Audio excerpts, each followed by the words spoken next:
Tanawa si Jesus. Usa ka tawo nga gihukman diha sa usa ka makauulaw nga kamatayon diha sa krus. Mag-antong kita.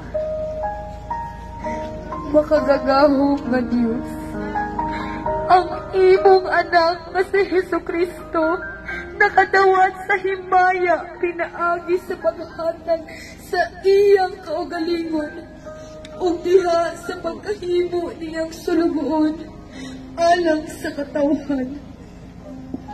Ang iyang gahom sa gugma diin ihatag niya ang tibuok niyang kinabuhi alang kanamo.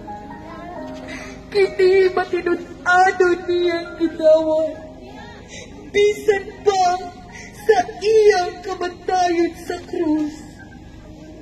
Apat gibayaw mo siya o gihimong Ginoo ug hari sa mga tanan.